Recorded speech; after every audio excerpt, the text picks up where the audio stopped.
Bismillahirrahmanirrahim. Assalamualaikum warahmatullahi wabarakatuh.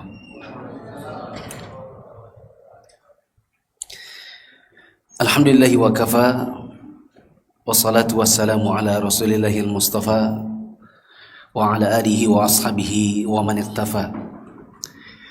Asyhadu an la ilaha illallah wahdahu la syarika lah wa asyhadu anna Muhammadan abduhu wa rasuluhu la nabiyya ba'dah. Hadirin dan hadirat, bapak-bapak dan ibu-ibu, terutama lagi para santri, ini ma'had apa ya? Oh, Shahibul Quran. Kita bersyukur kepada Allah di waktu yang sangat menantang, yaitu mengantuk dan biasanya istirahat siang. Apalagi jamaah yang Senin sampai Jumat bekerja, di hari Sabtu pengennya istirahat. Ternyata di jam sekarang kita menuntut ilmu, mencoba mengalahkan keinginan untuk tidur ya. Kita duduk sama-sama di salah satu dari rumah-rumah Allah untuk menimba ilmu agama. Semoga duduknya kita di masjid ini bisa menambah kebaikan, menambah ilmu yang bisa bermanfaat untuk dunia dan akhirat, dan memperberat timbangan kebaikan kita di hari kiamat. Amin ya rabbal alamin. Di siang hari ini tema yang diminta ke saya tema yang sangat berat. Judulnya perusak-perusak dakwah. Ini juga sangat sensitif materinya. Setelah saya lihat bapak-bapak, pas tadi saya masuk, saya bergumam, cocok nggak ya? Tapi yang pilih materi ini bukan saya masalahnya. Ya sudah, kita coba bahas sedikit demi sedikit. Mungkin nanti saya akan sedikit ganti sudut pandang. Alih-alih kita bicara siapa saja perusak dakwah, kita bisa isi lebih pakai sudut pandang bagaimana mengembangkan dakwah. Tetap mengingatkan yang perusak-perusak tetap ada ya, biar nggak kecewa sama judulnya. Nanti judulnya kecewa, aku udah dipilih ternyata aku nggak dibahas. Jemaah yang dirahmati Allah, pernah dengar kisah Nabi SAW? Allahumma shalli ala Muhammad. Beliau duduk bersama para sahabat di dalam masjid. Tiba-tiba ada orang masuk kemudian pipis dalam masjid. Pernah dengar? Waktu itu para sahabat marah, sehingga sebagian dari mereka mencoba untuk mendatangi dia dan ingin memukulinya. Nabi bilang, "Mah, biarin aja." Mungkin sahabat Nabi berpikir, loh itu loh kencing di masjid, dalam masjid lagi, bukan di WC masjid, karena di masa dulu nggak ada WC masjid wala tempat wudhu masjid. Ini kencingnya dalam masjid. Tapi Nabi malah bilang, biarin aja, da'u, biar aja, biarkan dia. Setelah selesai, kemudian Nabi panggil, "Fulan, coba sini. Sesungguhnya ini masjid. Di dalam masjid tidak pantas kecuali hanya salat, membaca Al-Quran, dan zikir kepada Allah. Tidak boleh sebenarnya buang air dalam masjid." Maka laki-laki itu kemudian pergi. Setelah pergi, maka Nabi mengatakan, "Hariqu ala baulihi sajlan min ma' au dhanuban min ma'." Tolong ambilkan seember air, tuangkan di mana dia tadi pipis. Siram dengan seember air. Fa inna ma bu'ithtu muyassirin wa lam tub'atsu mu'assirin. Kalian diutus oleh Allah untuk memberikan kemudahan bagi manusia, bukan diutus untuk justru memberikan kesusahan buat manusia. Jamaah yang dirahmati Allah, dari sini apa yang bisa diambil kesimpulannya? Faedah di sini banyak sekali. Di antara faedah yang berkaitan dengan dakwah, coba lihat bagaimana Nabi berdakwah. Nabi lihat, oh, yang pipis itu adalah Arabi, alias Badui, alias orang kampung, alias penggembala. Sahabat-sahabat Nabi yang semangat kan tadi pengen mukulin. Nabi bilang, da'u, biar aja. Soalnya Nabi lihat yang pipis ini orang nggak paham. Coba kalau seandainya Nabi bilang, pukulin, gimana? Atau ayo pukulin, Nabi bilang, iya biar, ayo pukul. Nabi nggak tahan untuk sahabat-sahabatnya mukuli itu orang Badui. Setelah dipukuli, setelah itu akan ada mudarat lebih besar lagi. Pipisnya yang tadinya cuma satu tempat, kalau dipukuli bisa kemana-mana. Betul? Yang pipisnya hanya di tanah, kalau dipukuli mungkin kena baju. Bajunya siapa? Baju semuanya. Yang dipukul bajunya kena pipis, yang mukul juga bisa kena pipis. Ketiga, Nabi bilang tuangkan air seberapa? Seember. Tapi kalau sudah kemana-mana, airnya jadi butuh berapa? Berember-ember. Yang paling mengerikan lagi, kalau orang Badui ini pulang kembali ke kampungnya yang banyak orang Badui, akhirnya dia cerita, tahu nggak, aku tadi ke tempatnya Muhammad, aku dipukulin. Kita udah masuk Islam aja masih dipukulin, mentang-mentang Nabi dan teman-temannya. Iya ya. Oh. Akhirnya orang yang tadinya sudah masuk Islam bisa jadi nggak jadi Islam, bisa jadi keluar dari Islam, atau yang tadinya mau masuk Islam terus cancel. Jangan. Soalnya ada satu teman kita dipukulin sama Muhammad gara-gara pipis dalam masjid. Tapi apa yang dilakukan Nabi? Nabi bilang biarkan. Karena Nabi tahu dia pipis di situ keliru, tapi mudaratnya lebih kecil daripada dipukulin. Mudaratnya lebih kecil, pipisnya satu tempat, yang keliru dia doang, nggak ada pipis berserakan kemana-mana, ember nanti cuman cukup satu saja, dan tidak ada orang takut untuk masuk Islam. Ini gambaran jamaah yang dirahmati Allah, bahwa mengajak orang kepada dakwah Islam itu juga tidak serta-merta kita lihat kemungkaran terus kita langsung bertindak. Ada kaidah-kaidah, ada menimbangkan maslahat mudarat, dan insyaallah di kajian ini saya akan sampaikan dua sudut pandang bagaimana membangun dakwah dan bagaimana menghindari kerusakan di dalam dakwah. Bila jamaah mau mencatat, alhamdulillah. Kalau tidak mau mencatat, catatlah. Semoga catatannya nanti bisa bermanfaat. Kalau ada yang pakai WA, nanti catatannya bisa di-share di status WA. Siapa tahu yang baca juga dapat ilmunya. Pertama, dakwah itu harus dibangun dengan keikhlasan. Bangun dengan keikhlasan. Bukan tujuan untuk mencari dunia. Bukan tujuan cari dunia. Akan rusak dakwah nanti ketika masuk di dalam barisan para punggawa dakwah seseorang yang mencari dunia, bukan mencari akhirat. Ini contoh aja.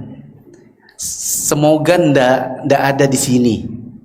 Karena kalau pas saya ngasih contoh ternyata ada di sini, nanti dikira pesanan atau dikira saya udah diceritain di jalan gitu kan. Ini contoh aja ya. Misal kita bangun masjid, butuh keramik, butuh karpet, butuh AC, butuh kusen, butuh kipas, lampu, semen, batu. Masuklah di situ seseorang yang punya kepentingan, karena dia punya toko alat bangunan, toko bahan bangunan, dan toko elektronik. Dia masuk jadi orang yayasan. Tapi tujuannya bukan untuk cari akhirat, melainkan supaya semua bangunannya belinya sama dia. Enggak ada ya? Aman? Aman. Ternyata yang masuk memang orang punya toko. Terus dia bilang, kalau beli toko saya ya. Tapi tokonya dia lebih mahal. Ada toko yang lebih murah. Kira-kira menurut Bapak Ibu nih, kalau kita pegang uang umat, seharusnya kita beli di toko yang lebih mahal apa yang lebih murah? Lebih murah, karena kan uang umat. Barangnya sama persis, semennya sama, di situ semennya 75.000, di orang kita 80.000. Kalau kita pegang uang umat, kita nggak boleh beli yang 80.000 hanya gara-gara orang yayasannya punya toko. Soalnya nanti kalau nggak beli di tokonya dia, nanti dia marah, gitu. Nanti dia ngambek. Lah, berarti masuklah di situ seseorang yang ikut dalam barisan dakwah bukan untuk cari pahala. Ini contoh kecil. Nah, di luar sana contohnya bisa lebih banyak lagi.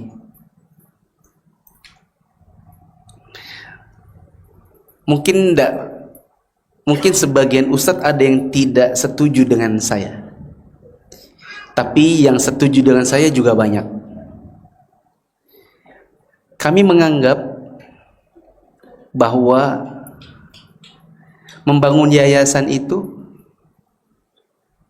membangun sekolah itu bukan untuk memperkaya diri, tetapi untuk menjalankan proses pendidikan, dibantu oleh orang-orang yang punya uang untuk menyalurkan dananya mencari pahala, yang berilmu membantunya dan mendapatkan mukafaah yang selayaknya. Tapi bukan dengan konsep memperkaya diri. Ada di luaran sana, semoga nggak ada di sini.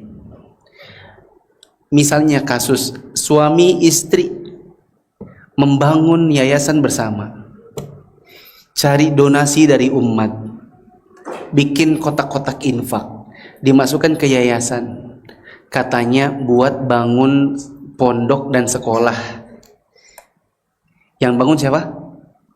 Suami istri. Tapi mereka menetapkan gaji. Lah yang gaji ini siapa? Ternyata nyari dana sosial buat masuk ke mereka, dan mereka menggaji diri sendiri. Suami gaji 16 juta sebulan, istri 8 juta sebulan. Ini ada di Indonesia, suami istri. Semoga mereka nonton. Saya tanya, Anda menetapkan 16 juta, 8 juta, itu siapa yang kasih tata aturan?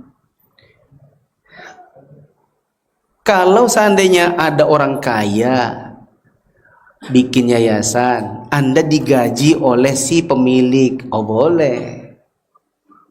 Masalahnya ini dana-dana dari infak, terus Anda ngambil 16 juta, yang bolehin itu siapa? Ada ustadz terkenal di Indonesia pernah curhat di grup WhatsApp. Saya kebetulan ikut baca. Beliau bilang, saya dibawa ke Jakarta, saya diajak keliling-keliling tablik akbar. Kebetulan saya terkenal, Dia nggak ngomong sih ya, kebetulan dia terkenal. Jadi jamaahnya begitu ramai. Kotak infak yang berjalan di masjid itu, yang keliling ke jamaah itu, kirain buat masjidnya, ternyata bukan buat ustadznya, ternyata buat IO-nya, ketua panitianya, kameramennya, yang pakai kokart kayak gitu tuh, yang pakai kokart, yang ada ini, yang pakai gini. Oke, sudah, ustadz sudah masuk. Ya. Permisi, ustadz masuk. Itu yang paling sibuk. Kata ustadz itu, saya penasaran gitu. Saya tanya, kemarin kotak infaknya dapat berapa? 30 juta ustadz. 30 juta. Antum kemarin kirim ke saya mukafaah berapa? 5 juta ustadz. Berarti selisihnya berapa? 25 juta. Buat siapa itu duitnya? Kalau buat masjid yang kita pakai nggak apa-apa. Kalau buat kalian yang nentukan kalian dapat 25, terus kalian bagi-bagi itu siapa? Kalian cari apa dengan mengadakan tablik akbar saya? Udah, ini gak usah panjang-panjang, tapi ini kalau diceritain bisa 1 jam hanya cerita tentang bagaimana peran-peran dakwah dimasuki oleh orang-orang yang punya kepentingan uang. Kalau saya sharing, saya ketemu ustadz. Dulu saya waktu itu belum punya juga macam-macam gitu, belum ada sekolah, belum macam. Saya diundang ke suatu kota. Terus saya ngisi di pondoknya salah satu ustadz. Pertanyaan saya, Ustadz bebaskan ini itu dulu gimana caranya? Bagaimana, dari mana duitnya? Apa katanya? Dulu saya pernah punya mobil, harganya saya jual itu 100 juta. Saya jual mobil 100 jutanya buat tanah pondok. Berarti uang pribadi Ustadz, uang pribadi. Maksudnya kalau mau dakwah itu gini gini. Bahkan ustadznya keluar uang 100 juta untuk beli tanah pondok buat dia. Bukan dia cari orang sini 100 juta. Nanti saya ngelola. Terus dia memperkaya diri, akhirnya dia punya mobil. Yang ada ustadz jual mobil untuk beli tanah bisa bikin pondok. Bukan cari donatur bikin ini biar punya mobil. Ada ustadz itu keluarnya 1,2 M uang pribadi, 1,2 M untuk beli tanah dan kantor buat yayasan sosial, dia wakafkan. Itu ustadz ya, itu bukan orang kaya, tapi bukan orang kaya pengusaha di mana mengeluarkan duit 1,2 M. Ini ustadz pribadi 1,2 M. Kalau mau dakwah itu kayak gini, mengeluarkan uang buat Allah, bukan cari dana buat ceritanya buat Allah padahal memperkaya diri. Itu satu. Yang kedua, supaya dakwah itu berkembang dan tidak rusak, maka dakwah harus dikembangkan, dijalankan oleh orang yang berilmu.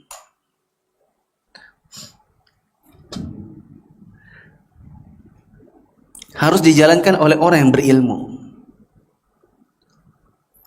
Karena kalau dijalankan oleh orang yang tidak berilmu, maka biasanya bagaimana kalau orang tidak berilmu tetapi membangun sesuatu?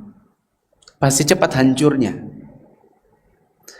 Ada bangunan dibangun oleh orang yang tidak mengerti struktur bangunan, saya yakin cepat hancurnya. Ada bangunan dibangun oleh tukang yang tukang itu nggak ngerti komposisi semen, pasir, air berapa, dia nggak ngerti, asal campur tak pasti cepat hancurnya. Sama seperti bangunan dakwah, bangunan seperti bukan bangunan fisik tapi membangun dakwah seperti pesantren, sekolah, yayasan, masjid, DKM, itu semua harusnya dibangun oleh orang-orang yang berilmu supaya jalannya jalan yang bagus, supaya jalannya sesuai. Ya. Apa kata Nabi SAW? Idza wusidal amru ila ghairi ahlihi fantadhir as-sa'ah. Seandainya sebuah urusan, apalagi urusan urgent, diserahkan urusan itu kepada orang yang bukan ahlinya, maka tunggu saja waktu kehancurannya. Dakwah itu termasuk urusan urgent. Kalau diserahkan kepada orang yang tidak berilmu, maka tunggu saja kehancurannya.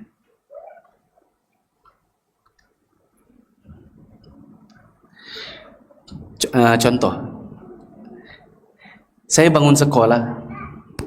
Di Balikpapan saya punya sekolah dari PAUD sampai SMP. Untuk PAUD sama SMP, kami tidak menerima orang yang dicomot langsung ngajar. Karena kami ini akan mengajar anak-anak kecil. Tidak boleh guru mengajar anak kecil sementara gurunya tidak belajar bagaimana cara mengajar. Maka yang kami lakukan adalah kami rekrut perempuan-perempuan minimal lulus SMA. Minimal. Setelah mendaftar, itu nggak langsung diterima, wawancara. Bila sudah di approve oleh istri saya, maka harus mengikuti pendidikan dulu 3 bulan. 3 bulan belajar sama istri saya. Setelah 3 bulan belajar, maka harus ikut namanya apa itu ya, programnya. Intinya dia belum duduk di depan gini, tapi duduk di kursi belakang. Ini guru yang asli, apa namanya itu ya, kelas micro teaching. Jadi ini guru asli, ini murid-murid. Maka guru yang baru yang sudah lulus 3 bulan tadi disuruh duduk memperhatikan bagaimana guru senior mengajar, supaya semua cara mengajarnya sama, supaya cara bicaranya semua sama. Coba kalau seandainya tidak belajar dulu, tiba-tiba langsung ngajar, khawatirnya tidak ngerti bagaimana cara menghandle murid. Jadi gurunya juga harus belajar dulu.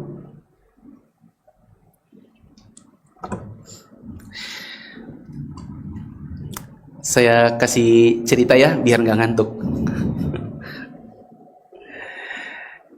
Waktu istri saya pertama kali bikin sekolah,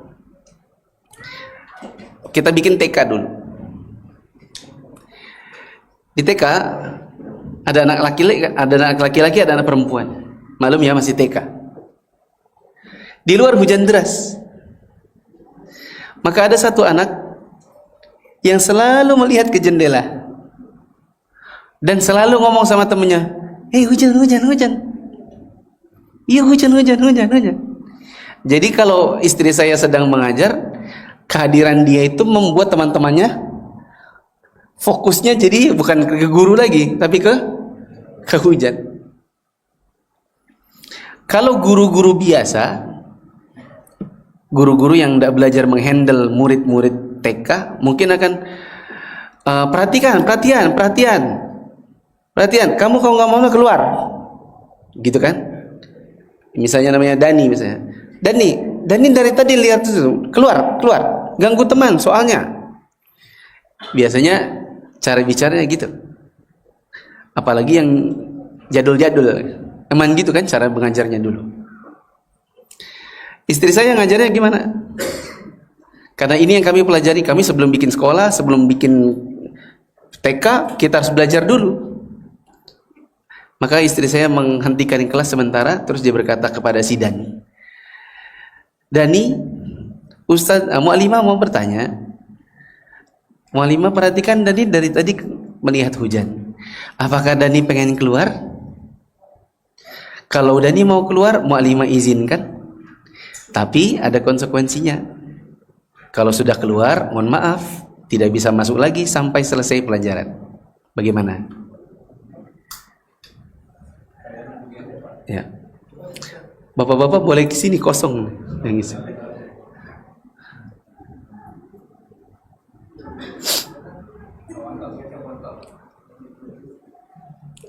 Lanjut ya? Lanjut nggak? Jadi istri saya nanya, dari mau keluar, kalau mau keluar tidak apa-apa, tapi konsekuensinya tidak bisa masuk lagi sampai selesai jam pelajaran. Karena istri tahu ini kalau dibiarin nanti terus kayak gitu. Maka si Dani lebih memilih untuk keluar. Oke, mau keluar, mau walimah, oke, diantar ke pintu, dibukakan pintu. Ingat ya, mohon maaf tidak bisa masuk sampai jam pelajaran selesai. Setuju? Setuju. Silakan. Dia keluar, ditutup pintunya, kunci.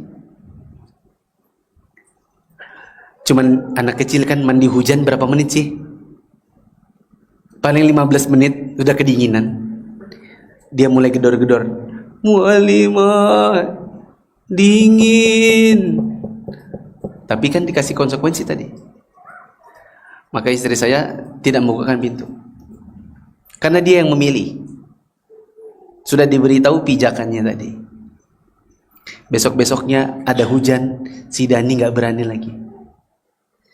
Karena dia sudah tahu konsekuensinya. Oh, nanti kalau ke situ dipersilakan keluar, nggak akan bisa masuk dan kedinginan. Jadi itu contoh contoh kecil betapa pentingnya menjalankan dakwah ini dengan berilmu. Di antara yang bisa merusak dakwah adalah yang tidak berilmu mau tampil sebagai dai. Di sini ada mimbar, di sini ada Jumatan, ada.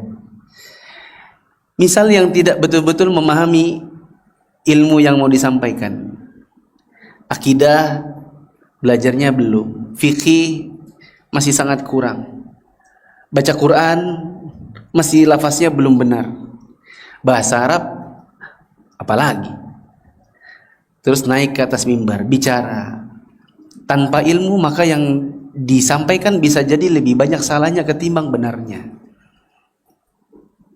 Ya. Nah, kalau yang seperti ini saya sudah temukan di berbagai daerah.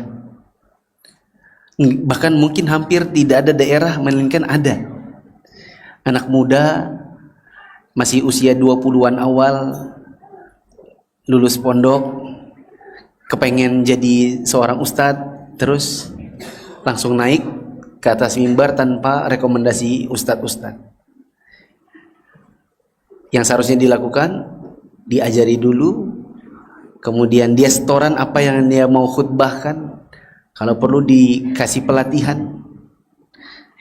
Jangan langsung tiba-tiba naik, khawatirnya lebih banyak salah yang disampaikan ketimbang benarnya. Yang ketiga, di antara cara mengembangkan dakwah adalah mengorganisir dakwahnya. Kalau ada majelis taklim ibu-ibu, sebenarnya perlu namanya koordinator, bendahara, perlu namanya sekretaris. DKM juga perlu ketua. Sekolah perlu kepala sekolah. Itu semua bagian dari organisasi. Dengan adanya organisasi, maka setiap orang tahu siapa bertanggung jawab apa. Bukan nanti lempar-lemparan tugas. Kamu aja, lah kamu aja, ndah kamu aja, kamu aja. Lo deh. Ya. Lempar-lemparan tanggung jawab. Kan kalau sudah jelas, oh ini bagian pembangunan, divisi pembangunan, berarti tanggung jawabnya seputar pembangunan. Maka dia tidak bertanggung jawab terhadap keuangan misalnya. Ya. Yang keempat, betul. Yang juga sangat perlu diperhatikan untuk mengembangkan dakwah adalah bahasa Inggrisnya itu attitude. Bahasa Indonesianya apa ya? Perilaku. Ya. perilaku orang-orang yang mengembangkan dakwah, yang menjalankan dakwah, perilakunya juga sangat penting untuk diperhatikan. Seperti di antara bentuk attitude, perilaku adalah kedisiplinan. Kalau seandainya dakwah dijalankan oleh orang-orang yang tidak disiplin, khawatirnya nggak berjalan itu pembelajaran. Misal gurunya masuk harusnya jam 7, selalu setengah 8 baru datang. Guru yang tidak disiplin tidak akan bisa mengajarkan kedisiplinan kepada murid-muridnya. Nanti hanya akan menelurkan orang-orang baru yang juga sama-sama tidak disiplin. Ada imam. Di sini ada menit-menit yang titit, ada. Mana? Ini ada ya? Sudah 10 menit yang lalu iqamat sudah habis 0000. Imam tak kunjung muncul. Subuh begitu, zuhur begitu, maghrib begitu. Nanti lama-lama jamaah pasti kesel. Mana ini imam ini? Subuh sering banget gak datang. Karena ini imam tidak disiplin. Pasti akan merusak dalam suasana suasana sholat. Apalagi kalau hampir setiap subuh imam malah masbuk. Imam harusnya depan, ini malah masbuk paling belakang. Orang pasti akan gerundel. Apalagi kalau dia ustadz. Sudah dia imam, dia ustadz, dia guru, dia panutan, dia suri toladan. Ternyata dalam untuk urusan sholat malah yang nggak bisa dijadikan teladan. Kedisiplinan sangat penting. Ya, tadi Ustadz Dani nanya, Ustadz kita langsung saja kan sholat di sini, apakah sholatnya nanti saja? Apa kita sholat di jalanan di masjid terdekat? Saya bilang di tempat kajian aja. Sejujurnya karena saya sudah lihat, ini loh udah jam 12. Perasaan tadi katanya azan zuhur jam 11 berapa? Iya, ini sudah jam berapa? Jam berapa Ustadz kita ke sana? Berapa lama? 20 menit. 20 menit. Waduh, terlambat dong. Kalau saya kan nggak ngerti di sini jam berapa sholatnya, berapa menit iqomatnya. Khawatirnya nanti jamaahnya resah, gelisah. Ini sudah habis zuhur, udah lewat lama, kok ustadznya belum datang. Saya tidak ingin ada sifat tidak disiplin. Maka saya bilang kita sholat sini aja. Jadi jamaah melihat, oh ustadznya udah datang. Meskipun terlambat. Tadi terlambat mungkin karena lama di kajian yang sebelumnya. Jam 11 lebih baru selesai. Disiplin sangat penting. Termasuk attitude. Termasuk perilaku yang sangat penting dalam dunia dakwah adalah keramahan. Sifat ramah. Siapa ramah sama siapa? Di antaranya guru ramah sama murid-murid. Yang tua ramah sama yang muda-muda. Yang sudah paham hendaknya ramah sama yang belum paham. Siapa tadi? Pertama? Guru kepada murid. Misalnya di sini ada santri. Kalau di dalam pondok isinya hanya ada ustadz yang taunya marah, bukan ramah, tapi marah. Si tukang marah, bukan si ustadz ramah. Maka yang ada santri-santri itu hanya patuh kalau ada ustadznya. Kalau tidak ada ustadznya, gimana? Santri di pondok Masya Allah salat subuhnya. Soalnya ada ustadz yang pegang sapu. Nanti kira-kira kalau dia pulang ke rumahnya gimana? Dia merasa bebas. Alhamdulillah nggak ada ustadz. Sampai-sampai orang tuanya bilang, ayo nak bangun, bangun. Ini udah hampir 5:30. Kamu yang anak pondok, tapi kok bangun subuh susah sekali. Maklum karena di sekolah, di pondok, isinya ada ustadz-ustadz yang suka marah. Bukan yang ramah. Anak apalagi di masa sekarang, yang masa sekarang taunya itu menjalankan aturan di bawah ancaman, maka begitu si pengancam hilang, dia akan merasa bebas dan malah melakukan yang berkebalikan. Itu yang saya lihat dari banyak anak pondok. Keluar dari pondok seperti nggak mondok, malah lebih begajulan daripada anak-anak sekolah umum. Karena di pondok banyak guru-guru yang menerapkan sifatnya ancaman-ancaman. Bangun! Ada yang tunjuk pakai kayu, ada yang tiba-tiba nyiram pakai air seember, ya. Ada yang dihukum dan hukumnya sangat berat, push up 200 kali, sehingga membuat jiwa-jiwa pemberontak semakin mengeras di dalam hati. Tadi saya bilang, ini saya ceritain dikit. Sebelum saya cerita, kita kajian sampai jam berapa, Ustaz? Jam 2 maksimal.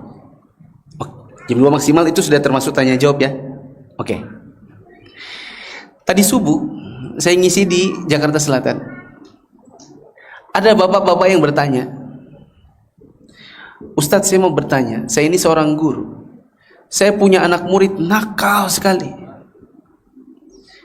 Kadang main bola di dalam kelas, kadang cubit temannya, pokoknya dia nakal. Sudah dihukum menulis, saya tidak mengulangi lagi, suruh tulis 1 buku, disuruh nulis ayat sekian lembar, ternyata tidak membuat dia jerah. Kenapa ya Ustadz? Apa yang harus kami lakukan sebagai guru? Saya bilang, sebatas yang saya tahu dan saya lihat dalam pengalaman di lapangan, Pak, sebenarnya tidak ada anak nakal. Yang ada adalah anak yang kurang cinta dan perasaan kasih sayang. Seandainya guru dan juga orang tua di rumah memperlakukan anak itu dengan banyak kasih sayang, biasanya jauh lebih mudah untuk diarahkan. Biasanya anak nakal itu kenakalannya adalah untuk mencari perhatian, supaya orang memperhatikan dia. Makanya dia membuat keributan-keributan, makanya membuat kenakalan-kenakalan. Kalau bapak begini, kamu ini nakal, kamu dihukum push up 200 kali, tulis Al-Fatihah 100 kali, tulis saya tidak mengulangi lagi 1 buku, saya kira nggak akan bisa mengubah anak itu. Yang mungkin bisa mengubah, bapak bilang gini, duduk bersama dia, terus pegang kepalanya, jadi guru yang ramah. Bilang gini, bapak lihat kamu qadarullah ya, kamu sering bermain bola di kelas, suka menjahilin temanmu, kamu suka mukulin temanmu. Bapak sangat berharap kamu bisa jadi anak yang lebih baik, supaya orang tuamu bahagia, supaya kamu bisa jadi bekal untuk akhirat orang tuamu. Diulus punggungnya. Bapak sangat banyak berharap buat kamu. Kamu sekarang sudah kelas berapa, nak? Kelas 6, nak ya. Kamu sudah mau pindah ke SMP nanti. Ngomongnya pelan-pelan, lembut-lembut, diusap kepalanya. Mungkin ini yang dia butuhkan, tapi nggak pernah dia dapat dari orang tuanya, dari gurunya. Yang ada cuma dibilang nakal, dasar nakal, bodoh, nakal, bodoh, bego. Lama-lama membebal. Coba satu, Pak, saya bilang gitu, satu hal yang mungkin perlu diubah sedikit gini di kepalanya. Saya dulu nakal, saya Mufli ini dulu nakal, tapi ada yang, salah satu guru saya memberikan sentakan dalam hati saya yang membuat kenakalan saya tiba-tiba berubah. Yaitu waktu ada dosen yang datangin saya, terus dia berkata dengan lemah lembut tapi menusuk. Dia bilang, saudara apabila tidak suka dengan kuliah saya, tidak apa-apa kok kalau saudara mau keluar, saya tidak keberatan. Tapi kalau saudara misalnya masih mau kuliah, saya berharap saudara bisa memberikan ketenangan. Saya kesetak, pulang ke kos, saya merasa, kenapa sih kamu nakal banget? Apa sih kamu cari? Perhatian dari orang? Sudahlah, kamu juga bukan anak kecil lagi gitu. Akhirnya dalam hitungan sekian bulan kemudian saya berubah.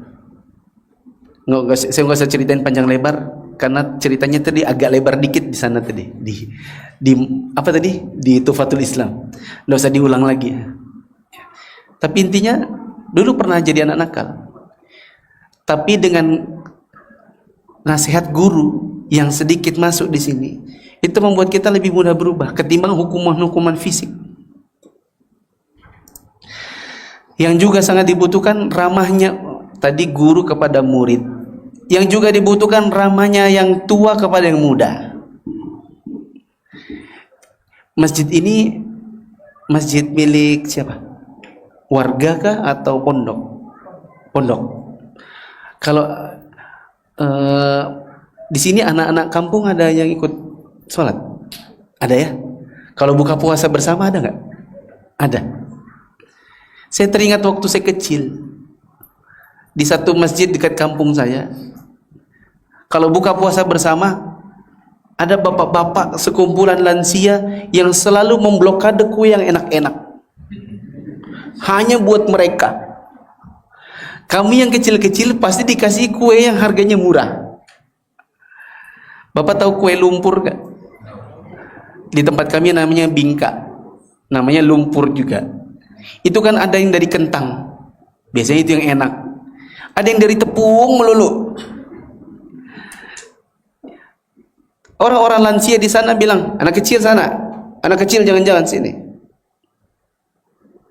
Di sini orang tua. Saya mengingat itu karena kadang-kadang kita ngintip, ih makanannya bapak-bapak itu enak-enak. Padahal yang ngasih itu warga. Untuk siapa dikasihnya?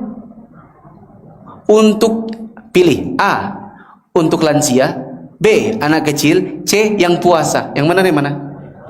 Yang puasa. Yang kecil puasa enggak? Bisa jadi puasa. Bisa. Kira-kira pahalanya anak kecil dengan pahala orang dewasa, apakah selalu lebih besar yang dewasa? Enggak. Maka seharusnya malah kalau bisa orang tua gini, ayo sini adik-adik, sini. Kelihatan tuh ada yang kayak bocil banget, yang kayaknya belum nggak puasa kayaknya. Jangan diusir. Jangan dibilang, kamu nggak puasa kan? Sana. Terus dekat-dekat. Sini. Nggak apa-apa, nggak puasa kah? Nggak apa-apa, sini. Jangan takut, sini, dekat. Ayo anak-anak makan sama-sama. Kalau anak-anak makan sama-sama sama orang dewasa, nanti pas taraweh, anak-anak pun tidak akan takut dekat-dekat orang dewasa. Orang dewasa tinggal berkata, sudah mau sholat, ayo silakan rapikan barisannya, ayo anak-anak. Nggak perlu tuh di belakang ada gal gojo, pegang sapu. Sholat. Anak kecil jauh lebih mudah untuk diatur ketika orang tua ramah sama anak kecil.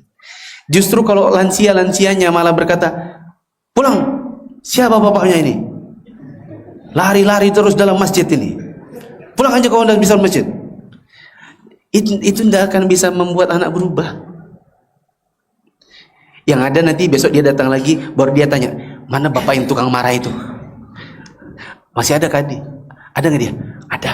Nggak usah ke masjid, ada dia, nggak enak. Gitu. Nanti ada nggak bapak yang suka marah itu? Lagi nggak ada. Alhamdulillah. Sakit kali dia. Ayo. Gitu.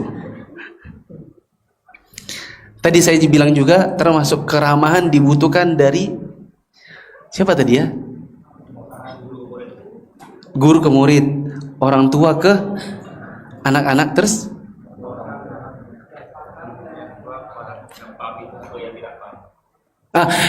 asan tuh. Yang paham kepada yang tidak paham. Misalnya ibu-ibu sekarang sudah berjilbab. Lebih sempurna lagi yang memang jilbabnya sudah lebar. Terus ibu-ibu tinggal di daerah atau di rumah tangga, di perkampungan yang di situ banyak ibu-ibu yang tidak berjilbab. Ibu-ibu yang sudah berjilbab harus ramah sama yang tidak berjilbab. Bukan sebaliknya. Ketemu dengan yang tidak berjilbab terus gak negur. Harusnya misalnya kita lewatin berapa ibu-ibu, kan saya dulu pernah tinggal di Cilandak. berapa bulan.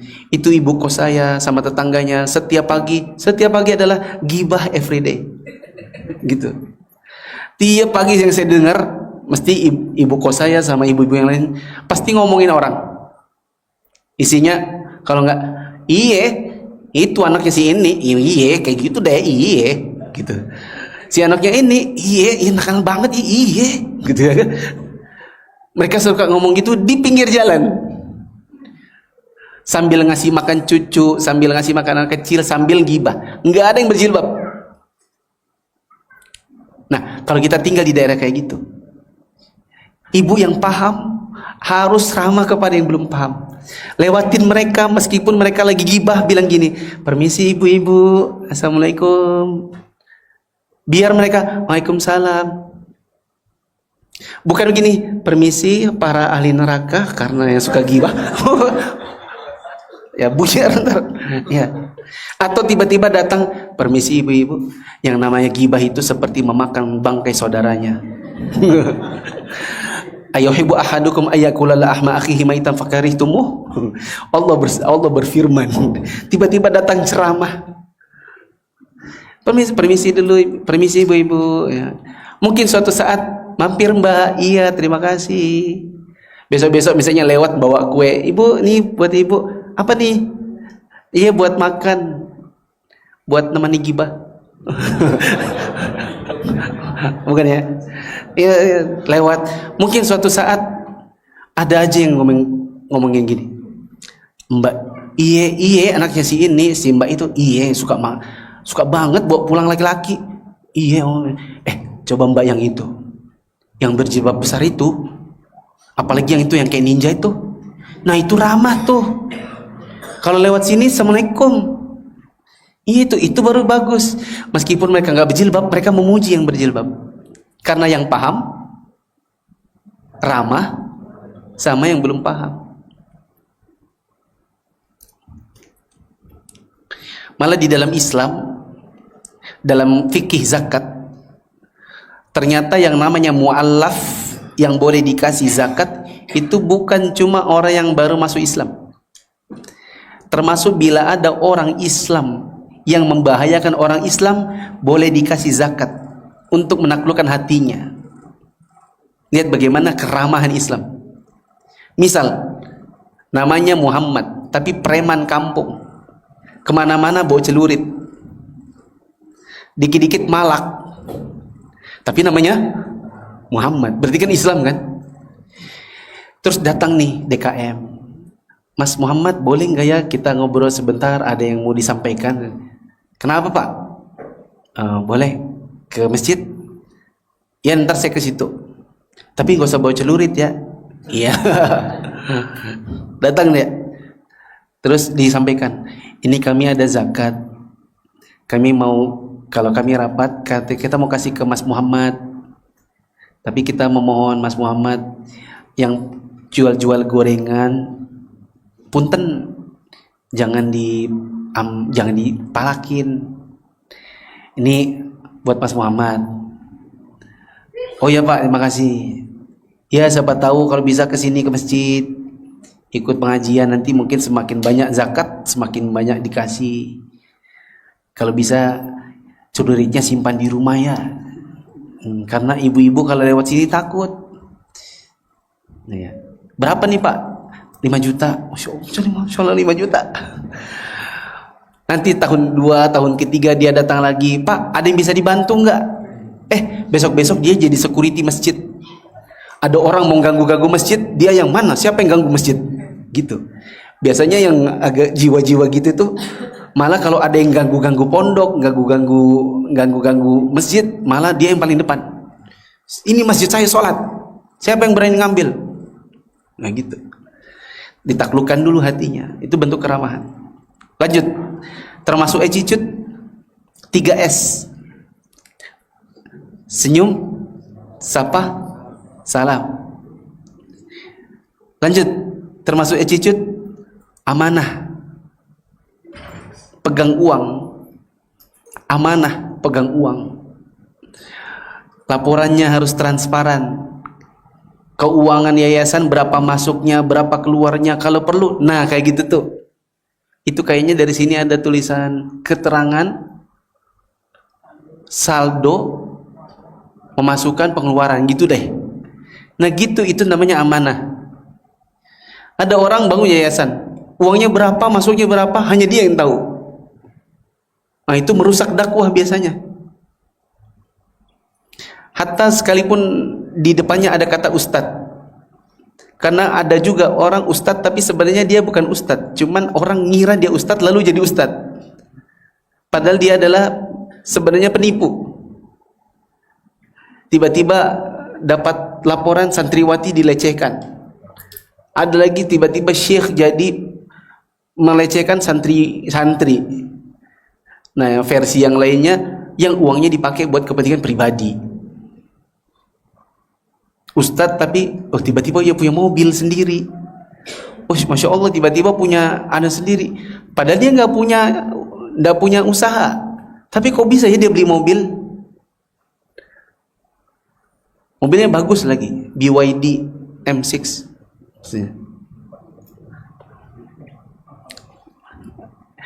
Lanjut, hafal. Termasuk juga attitude, tidak buru-buru ingin keberhasilan. Memang dakwah itu merintis.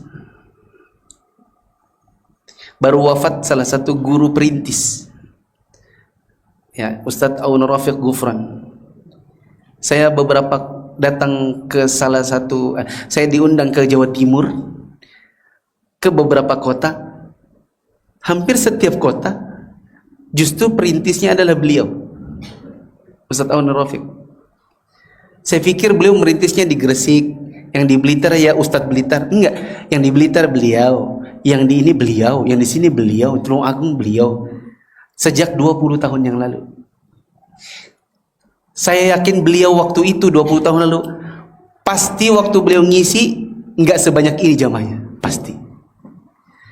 Tapi keliling kota dapat 10, 20, 10, 20. Mungkin lewat setahun 2 tahun jadi 30, 30, 30. Lewat 10 tahun jadi 300, 400. Sekarang kalau ditanya berapa muridnya beliau, pasti sangat banyak. Karena Pondok Al-Furqan yang Gresik itu berapa banyak santri. Belum lagi masing-masing santrinya beliau sekarang sudah jadi guru-guru. Jadi beliau itu kayak kakek guru, punya murid, muridnya sudah jadi guru lagi. Mungkin sekarang sudah generasi ada muridnya sudah jadi guru lagi. Tapi didapatkan dengan puluhan tahun. Jadi kalau misalnya ini masjid berapa tahun berdirinya? 2019, baru 7 tahun. Mungkin awalnya jamaahnya 1 soft. Tapi juga jangan, nggak apa-apa konah aja 1 soft. 10 tahun 1 soft ya jangan salah juga. 10 tahun ya 2 soft, 3 soft. Nanti 4 soft, 5 soft gitu. Tapi bagaimana caranya saya belum tahu. Seandainya saya ustadz di sini, nanti kita pikirkan sama-sama. Tapi karena saya bukan orang sini, ya pikirkanlah sama yang ada. Bagaimana caranya agar masjid semakin ramai. Terus senang kerjasama. Ini juga attitude yang sangat dibutuhkan dalam dakwah. Senang bekerja sama. Satu lagi, tidak baperan. Tidak baperan itu tidak gampang tersinggung. Karena dalam dakwah seringkali rusak gara-gara ada orang gampang tersinggung. Misalnya dia ngusul, misalnya gampangnya. Saya tuh sejujurnya menurut saya itu lebih bagus karpet itu warnanya merah. Ternyata yang Pak nggak ada yang merah, di pasar adanya hijau, ya udah hijau aja.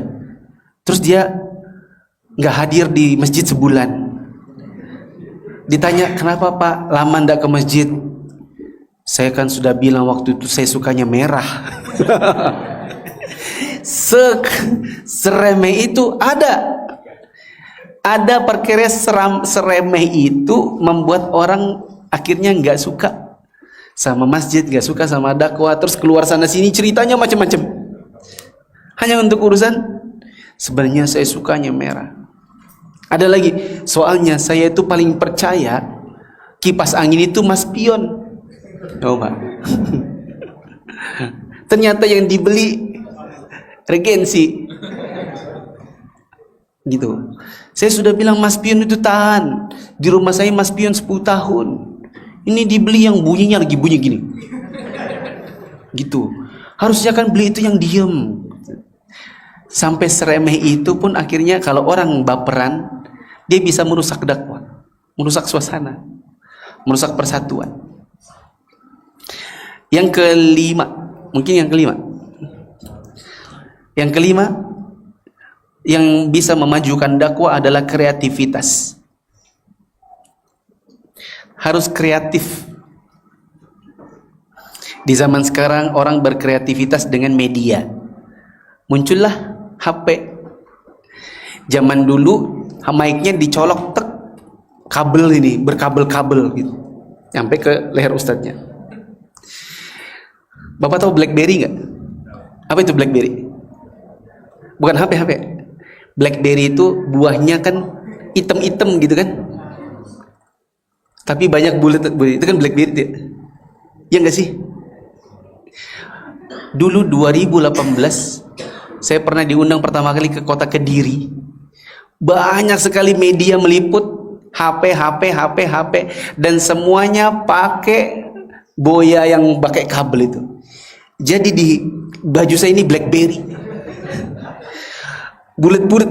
Ada kali berapa biji itu? Diikat, dikaretin karena mic nyambung ke mungkin 7 HP gitu. Tapi kan itu dulu. Belakangan orang sudah belajar, oh gini aja, pakai kamera, ada laptop. Nanti laptopnya kirim YouTube clean ke situ. Nanti semuanya bisa nge-share di waktu yang bersamaan. Jadi ustadznya cukup satu buat semua, satu untuk semua. SCTP, ya, gitu. Itu kan kreativitas. Saya di Balikpapan, saya punya kreativitas namanya pengumpulan barang bekas. Kita pernah dapat jualan barang bekas itu jelang Ramadan tuh dapat 13 juta. Karena ngumpulin barang bekas, ada yang ngasih panci, ada yang ngasih banyak-banyak sampai bertenda-tenda. Ada juga yang kayak buang sampah. Ya, begitu datang, wah ini nggak bisa dipakai, kita kayak buang sampah. Nah, itu pas dijual, piring dijual 2.000 rupiah, sendok dijual 1.000 rupiah. Mainan yang paling laku itu mainan anak. Biarpun jelek tetap laku. Misalnya boneka udah jelek, tapi dijual tuh laku, pasti laku. Nggak ada mainan anak nggak laku. Mobil-mobilan kecil, udah purotolan tetap laku. Kalau mainan anak dijual dapat 13 juta. Bisa buat beli semen. Nih saya punya kreativitas. Ini kreativitas punya istri saya sebenarnya. Di Balikpapan kami punya namanya Madrasah Lansia. Sekolah khusus ibu-ibu 50 tahun ke atas. Di bawahnya nggak boleh ikut. Pelajarannya 1 minggu 2 hari, yaitu hari Selasa dan hari Kamis. Belajarnya masuk jam 7:30 pagi, pulang jam 1 siang. Pelajarannya pas pagi, zikir pagi. Setelah itu tahsin Quran. Istri saya punya tim tahsin. Setelah itu istirahat, snack. Habis itu kajian sama istri saya. Nanti bulanan ada pemeriksaan kesehatan gratis, kerjasama sama puskesmas. Puskesmas dapat pekerjaan, dapat jam, kan ada jamnya, jam keluar. Kita dapat pengobatan gratis. Nenek-nenek dapat pengobatan gratis. Tapi bayar, satu orang bayar 250.000 rupiah. Soalnya ada makan siang, jelang pulang makan siang. Jadi nanti sampai di rumah tinggal tidur siang. Jam 9:30 snack. Sama gaji guru 250.000 seorang. Muridnya ada 100-an. Berarti ada 25 juta sebulan untuk mengelola Ibu-ibu dikasih snack, makan siang, pembelajaran. Kita bikin ini sudah hampir 3 tahun. Saya waktu angkatan, kalau tidak salah ini sudah angkatan 6. Waktu saya bilang di angkatan kesekian, ibu-ibu, ini ada istri saya kepengen ibu-ibu cukup maksimal 3 tahun harus lulus ya. Supaya, karena masjid kita sudah tidak nampung, Bu. Ini masjid saya seperti ini. Besarannya masjid kami itu segini aja. Ini ibu-ibu berapa nih kalau ditampung? Nenek-nenek semua. Saya aja ngisi nggak tertarik sama sekali. Maksudnya nggak ada nenek yang menarik. Gitu. Nenek-nenek semua. 3 tahun lulus ya. Ibu-ibunya bilang nggak mau. Tapi gimana, Bu? Ini masjid tidak nampung. Kalau ibu nggak lulus, kemana kami menerima nenek-nenek yang lain? Kan nenek yang lain juga pengen ikut. Ada yang nyeletuk, maaf ya Ustadz, kami kalau perlu mati di sini. Nggak mau lulus. Tadi saya cerita di sana. Kenapa nggak mau lulus? Karena kau sekolah sehat, kau di rumah sakit. Kau di rumah tuh sakit dan semakin sakit. Anak ndak ada, cucu ndak ada, suami sudah meninggal. Jadi kalau sakit. Tapi kalau sekolah sakitnya ndak terasa, karena ngumpul sama nenek-nenek juga, gitu. Belum lagi ada cooking class. Nenek-nenek itu punya acara bulan namanya cooking class, kelas memasak. Misalnya mertua saya, karena orang Gorontalo, jadi hari ini saya akan mengajarkan ibu-ibu memasak kok asam dari Gorontalo. Jadi nenek-nenek yang lain ada yang ngajarin menyulam. Jadi ya ibu-ibunya senang, nenek-nenek senang. Tahu nggak yang lain? Ini saya mau kasih tahu, tadi saya mau kasih tahu, tadi nggak saya kasih tahu. Nenek-nenek kalau diajak donasi paling cepat. Karena nenek-nenek itu sangat sadar cepat mati. Jadi cincin emasnya, kalung emasnya, mas kawinnya itu, kalau kita bilang dibuka donasi 200 juta bangun masjid, itu paling cepat nenek-nenek. Itu keuntungannya madrasah lansia versi yang lain lagi. Gitu. Coba ibu-ibu bikin di sini. Mungkin di luar sana banyak nenek-nenek yang sakit-sakitan. Seandainya di sini dibikinkan sekolah namanya madrasah lansia. Ada pembelajaran agama, ada ustazah yang ngisi atau ustadz yang ngisi. Saya yakin insya Allah ya nenek-neneknya pada pengen mati di sini. Ya. Tapi kalau sudah ada yang bervisi mati di sini, berarti sudah dibutuhkan lagi namanya tim fardu kifayah. Siapa tim fardu kifayahnya? Ibu-ibu juga harus ada. Supaya nanti misalnya ada nenek-nenek meninggal, maka siapa yang mau mandikannya? Harus ada timnya. Banyaknya itu dilakukan di rumah sakit. Tapi yang di rumah sakit juga tidak begitu mengerti yang sesuai sunnah bagaimana. Maka harus ada tim fardu kifayah yang diajarkan sesuai dengan sunnah. Contoh yang lain, saya dulu pernah kita bikin rihlah di pantai. Di sini ada pantai? Berapa jauh? Ke Jakarta. Jadi di sini ada apa? Gunung. Ya udah ke gunung dah. Kami di sana kan dekat pantai Kalimantan. Kami ke pantai. Percaya nggak percaya Pak? Bapak harus percaya. Tahun 2014 saya bikin ikut 100 orang. Tahun 2015 saya bikin 400 orang. Tahun 2016 saya bikin sudah 800 orang. 2017 saya bikin 1000 orang. Kenapa saya tahu 1000? Saya nggak bercanda ya. Nggak ngarang, nggak ngehalu. Karena saya sendiri yang pesan ayam gepreknya. 1000 kotak, tak kurang. Bapak, mama, anak, belum lagi ini ada yang bawa neneknya, bawa ini. 1000 orang. Makanya ada masa kami kajian itu, kajian di Balikpapan, kajian ustadz lokal, tapi masjidnya nggak cukup. Karena tiap kali rihlah di pantai di bulan Syawal mesti ada pertambahan orang baru lagi. Diajak, ayo Pak ikut masjid pengajian. Nah, berarti ini camping di gunung 1 malam bersama siapa? Cari ustadz yang terkenal, yang lucu-lucu. Siapa misalnya? Yang dekat sini aja, nggak usah jauh-jauh. Siapa? Hah? Siapa? Agak susah. Anggaplah ya misalnya Ustadz Subhan Bawazir misalnya gitu. Misalnya, tolong Ustadz, kita mau undang orang kampung.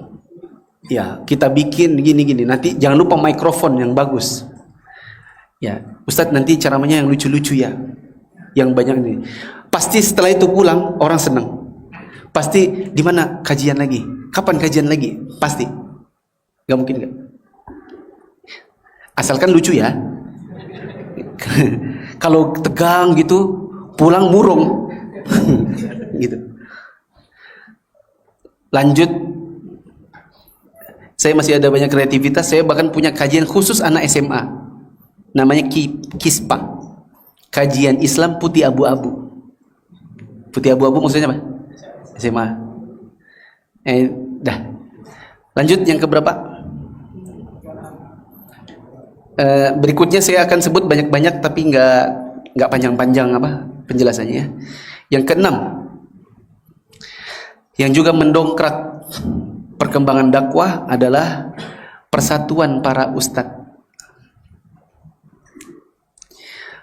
Bila ustadznya bersatu, kayak lidi, kalau sendiri-sendiri, lidi sendiri-sendiri, atau cuman tiga biji dipakai buat mukul nggak sakit, buat nyapu nggak bersih.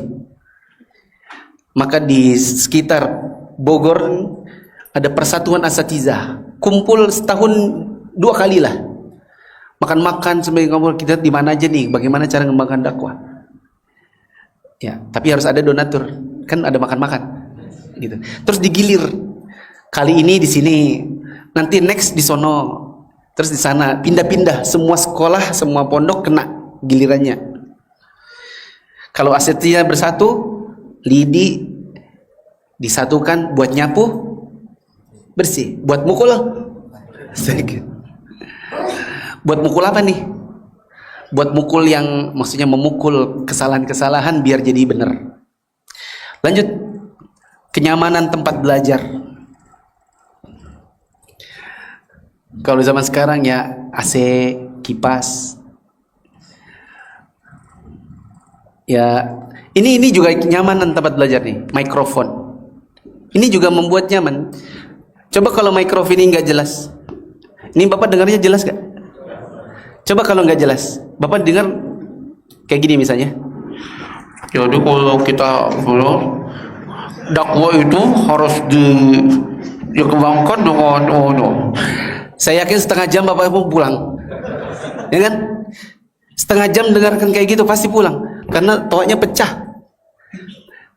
Ini dengarnya 1 jam lebih masih oke lah. Jangan kayak yang rapat-rapat RT. Rapat RT yang banyak ekonya. Di antara kemajuan wan dakwah wah ada la. Ya. Persatuan wan guru. Itu kalau kita dengar kayak rapat RT, pasti aduh pusing kepalaku dengarnya gitu. Selanjutnya, termasuk diantara yang bisa mengembangkan dakwah adalah ini salah satu yang sangat urgent, kemampuan membaca maslahat mudarat. Kemampuan membaca maslahat mudarat.